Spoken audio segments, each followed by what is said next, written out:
Hi అండి, నేను మీ Sandhyarani. Welcome back to our channel ఆహా మన వంటలు. ఎంతో టేస్టీగా ఉండే గోధుమ పిండి ఎగ్గుతో చేసే ఈ దోశని ఈజీగా ఎలా తయారు చేసుకోవాలో చూద్దాం. ఇలా చేసి పెడితే పిల్లలే కాదండి, పెద్దవాళ్ళు కూడా ఎంతో ఇష్టంగా తింటారు.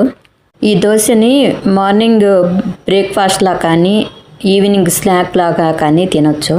గోధుమ పిండితో చేస్తున్నాం కాబట్టి చల్లారిన తర్వాత కూడా గట్టిగా అవ్వకుండా స్మూత్గానే ఉంటుంది. చేత్తో పట్టుకొని చూస్తేనే తెలుస్తున్నాయి కదండి మెత్తగా. ఇంకా ఆలస్యం చేయకుండా తయారీ విధానం చూద్దాం. పెద్ద కప్పుతో గోధుమ పిండిని ఒక బౌల్లోకి తీసుకుందాం. ఫస్ట్ జల్లించుకోవాలి.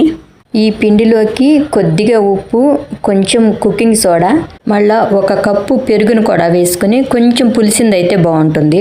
అన్నీ కలిసేటట్లు కలుపుకోవాలి. ఇప్పుడు కొంచెం కొంచెంగా నీళ్లను పోస్తూ దోశ బ్యాటర్ లాగా పల్సగా వచ్చేటట్లు ఉండలు లేకుండా బాగా కలుపుకోవాలి. పిండిని ఎంత బాగా కలుపుకుంటే దోశ కూడా అంత బాగా వస్తుంది.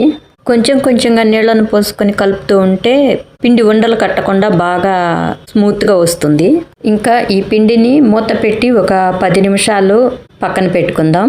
ఈలోపు మనం ఎగ్ బ్యాటర్ని ప్రిపేర్ చేసుకుందాం. సన్నగా కట్ చేసి పెట్టుకున్న మీడియం సైజు ఆనియన్ని ఒక బౌల్లోకి తీసుకొని అందులోకి సన్నగా కట్ చేసి పెట్టుకున్న కొత్తిమీర, కరివేపాకు తరుగు, ఒక పావు టీ స్పూన్ ఉప్పు, హాఫ్ టీ స్పూన్ కారం, ఒక పావు టీ స్పూన్ పసుపు, తరువాత ధనియాల పొడి హాఫ్ టీ స్పూను, పావు teaspoon garam masala powder వేసి బాగా కలుపుకోవాలి. ఈ మిశ్రమంలోకి 2 ఎగ్స్ని సొనని కలుపుతున్నాను. మీరు దోశలు ఎక్కువ వేసుకున్నట్లయితే 2 ఎగ్స్ ఎక్స్ట్రాగా బ్రేక్ చేసి కూడా వేసుకోవచ్చు. పౌడర్స్ అన్నీ ఆనియన్స్లో వేసాం కాబట్టి ఇప్పుడు ఎగ్ మిశ్రమంలో ఈజీగా కలిసిపోతాయి. కలిపి పెట్టుకున్న గోధుమ పిండిపై మూత తీసి చూద్దాం. కొంచెం సాఫ్ట్గా వచ్చింది చూడండి ముందు కంటే. ఇప్పుడు ఇంకొంచెం పల్స్గా వచ్చేదానికి కొద్దిగా నీళ్ళని యాడ్ చేసుకొని ఇంకొకసారి కలుపుకున్నట్లయితే దోశ బ్యాటర్ లాగా కొంచెం జారుగా వస్తుంది. ఇంకా దోశ ఎలా వేసుకోవాలో చూద్దాం. ఐరన్ పెనం కాబట్టి కొద్దిగా ఆయిల్ వేసి ఆనియన్తో తుడుస్తున్నాను. పిండిని పెనం పైన వేసిన తర్వాత ఒక 2 సెకండ్స్ ఆగితే పెనంకి అంటుకుంటుంది అన్నమాట లైట్గా. అప్పుడు స్ప్రెడ్ చేసినట్టయితే ఈజీగా స్ప్రెడ్ అవుతుంది. లేదంటే గరిటికి అంటుకొని పైకి వచ్చేస్తుంది అన్నమాట. మామూలు దోశలాగా కాకుండా కొంచెం కేర్ తీసుకోవాలి. ఒకసారి 2 వైపులా ఇలా వేయించుకున్నట్లయితే దోశలోని తేమ మొత్తం పోయి చపాతీలాగా వస్తుంది. ఇప్పుడు ఒక 2 స్పూన్స్ మనం కలిపి పెట్టుకున్నాం కదా ఎగ్ మిశ్రమాన్ని పైన అప్లై చేసినట్లయితే దోశ పైన బాగా అంటుకుంటుంది.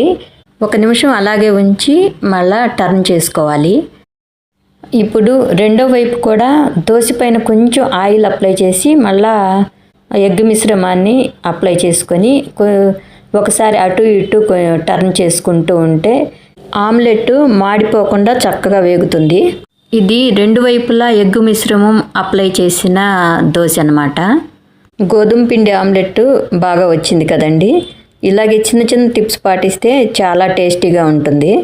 ఇప్పుడు ఒకవైపే ఎగ్ మిశ్రమాన్ని వేసుకొని దోశ వేసుకోవటం చూద్దాం. పెనం పైన పిండిని వేసిన తర్వాత 1 సెకండ్ ఆగి ఆ తర్వాత స్ప్రెడ్ చేసుకుంటే ఈజీగా స్ప్రెడ్ అవుతుంది. ఇలా దోశ వేసిన తర్వాత తడి అంతా పూర్తిగా పోవాలి. అప్పుడు కొంచెం ఆయిల్ అప్లై చేసి మళ్ళీ టర్న్ చేసుకొని మళ్ళీ కొంచెం ఆయిల్ అప్లై చేసి ఇక ఎగ్ మిశ్రమాన్ని అలా స్ప్రెడ్ చేసుకోవటమే దోశ పైన. మళ్ళీ నెక్స్ట్ 1 నిమిషం అలాగే వదిలేసి టర్న్ చేసుకోవాలి. 2 వైపులకు టర్న్ చేసుకుంటూ మాడకుండా వేయించుకోవాలి. ఆమ్లెట్ లోపల వైపుకు ఉండేటట్లు ఫోల్డ్ చేసుకొని తీసుకుంటే సెకండ్ టైప్ గోధుమ ఆమ్లెట్ కూడా రెడీ అయిపోయిందండి.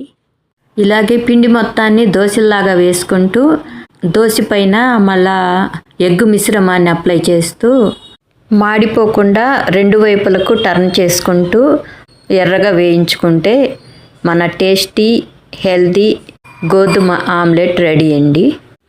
ఈ ఆమ్లెట్లోకి ఆనియన్ చట్నీ కానీ, టమాటో సాస్ కానీ, లేదంటే అల్లం చట్నీ కానీ బాగుంటుంది. ఇలాగే కూడా తినేయచ్చు. ఎందుకంటే మనం మసాలా అంతా వేసాం కదా, ఇలాగే తింటే కూడా చాలా టేస్టీగా ఉంటుంది. మరొక మంచి రెసిపీతో మళ్ళీ కలుద్దాం. Thank you for watching.